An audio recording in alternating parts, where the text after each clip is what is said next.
अस्सलाम वालेकुम। अच्छा, मुझसे अक्सर भाई पूछते हैं कि यार कौन से वीज़े पर सऊदी अरब आना चाहिए? आज़ाद वीज़े पे आना चाहिए या फिर कंपनी के वीज़े पे आना चाहिए? और आज़ाद वीज़े पे आएँ तो कौन से वीज़े पे आना चाहिए?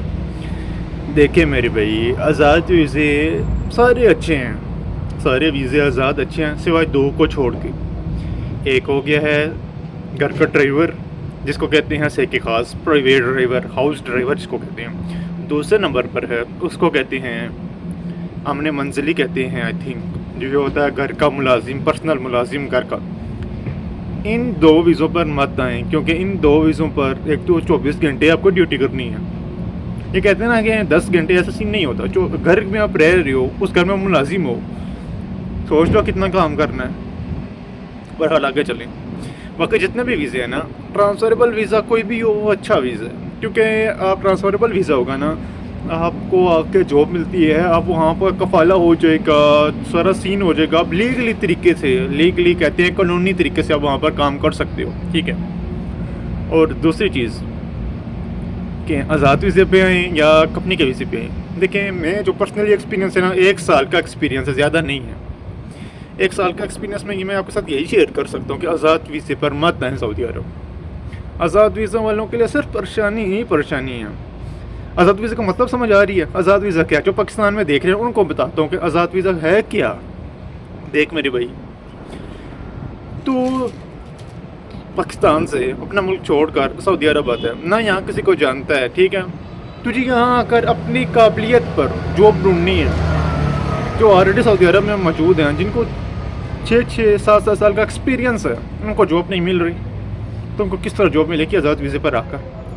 आज़ाद वीज़े पर आओगे तो रूम का रेंट कहाँ से दोगे? खाना कहाँ से खाओगे? पानी कहाँ से पियोगे? पानी भी पैसों का मिलता है इधर। यहाँ पर कोई अगर आपका सक्का भाई भी है ना, तो 1 महीना आपको बर्दाश्त करेगा, ओके, 1 महीना खाना पीना आपका है, जो भी सीन है वो आपके साथ कर लेगा। 1 महीना, 1.5 महीना, 2 महीने, बस 2 महीनों से ज़्यादा वो नहीं करेगा। और ज़्यादातर जो अगर काम होता है वो 3 महीनों का होता है। 3 महीने बाद अगर काम एक्सपायर हो जाएगा, 10,000 रियाल किधर से लेके आओगे 3 महीनों में? अभी तो जॉब ही नहीं मिली, अभी तो अपने जो खाया है उसका कर्जा देना है, जो रूम में रहे हो रूम रेंट का कर्जा देना है।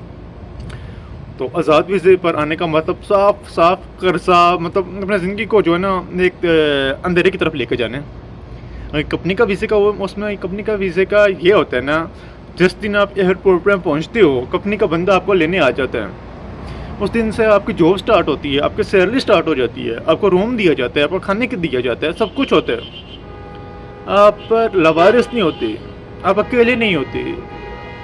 लेकिन आज़ाद वीज़े की बात मैं उम्मीद करूँ समझ आ गई होगी कि आज़ाद वीज़े पर आने का मतलब ये है अकेले आपको जॉब ढूंढनी है आकर यहाँ पर।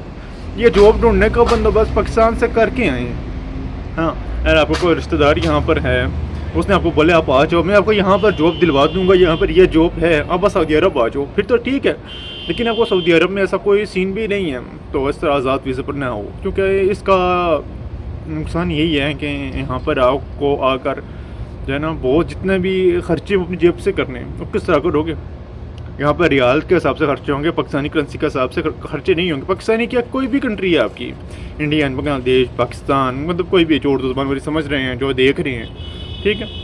तो आज़ाद वीज़ा मैं तो नहीं आपको बोलूँगा कि आज़ाद वीज़े पर हो, मैं हमेशा आपको यही बोलूँगा कि कंपनी के वीज़े पर हो। अक्सर मुझसे भाई पूछते हैं कि मैं जो है सऊदी अरब आना है, और मेरा वहाँ पर, अभी मैं बाहर बैठा हूँ, ये गाड़ियों का मतलब शोर ही शोर आ रहा है, ठीक है। तो पूछते हैं यार कि मैंने आना है और अपनी गाड़ी लेनी है, अपनी गाड़ी लेकर मैंने चलानी है, तो इस पर भी यहाँ पर जमाना भी बैन लग चुका है। मतलब आप आके गाड़ी लेके पर्सनली ड्राइव नहीं कर सकते, पकड़े जाती हो तो आई थिंक 120,000 रियाल जुर्माना है, और गाड़ी भी जब्त हो सकती है। तो लीगली तरीके से आओ ना भाई, कंपनी के थ्रू आओ, आज़ाद वीज़े पे आती हो तो कफाला करवाओ, या इलीगली तरीके से मत आओ। इतने पैसे खर्च करके आ रहे हो यहाँ पर, गैर कानूनी तरीके से रह रहे हो, ठीक है। जब पकड़े जाते हैं फिर होते हैं यार हमारा डिपोर्ट हो गया, ये हो गया। तो भाई हर मुल्क का अलग कानून है ना, आप उसके जो भी कानून का जो भी सीन है उसके मुताबिक अगर नहीं चलोगे तो फिर डिपोर्ट तो होना ही है ना। यही सीन हुआ था कि अभी हमारे रिसेंटली 2 साथ हमारे भाई हैं, तकरीबन यही कह लें, यही सीन है कि सब कुछ लीगल होता है उनका, क्या होता है कफाला नहीं होता। ये ऐसा नहीं कोई गैर कानूनी काम नहीं है, मतलब गैर ये भी गैर कानूनी ही है कि आपको कफाला नहीं है, कुछ जगह काम कर रही हो, ये भी गैर कानूनी है। लेकिन मैं कह रहा कि कोई बड़ा कोई जुर्म जराइम नहीं उन्हीं उनका जो है ना उन्होंने नहीं किया होता, जैसे उनके पास कफाला नहीं होता उस जॉब का, फिर भी वो वहाँ पे जॉब कर रहे होते हैं। तो यहाँ का कानून है कि जहाँ पर वहाँ पे जॉब नहीं कर सकते जहाँ का कफाला आपका कफाला नहीं है। तो किसी के मुल्क के कानून की इज़्ज़त करोगे तो तभी वो आपकी इज़्ज़त करेगा, वरना एक ही ऑप्शन है, वो है डिपोर्ट का। यानी बहुत ज़्यादा ख्याल रखिएगा। अल्लाह हाफिज़।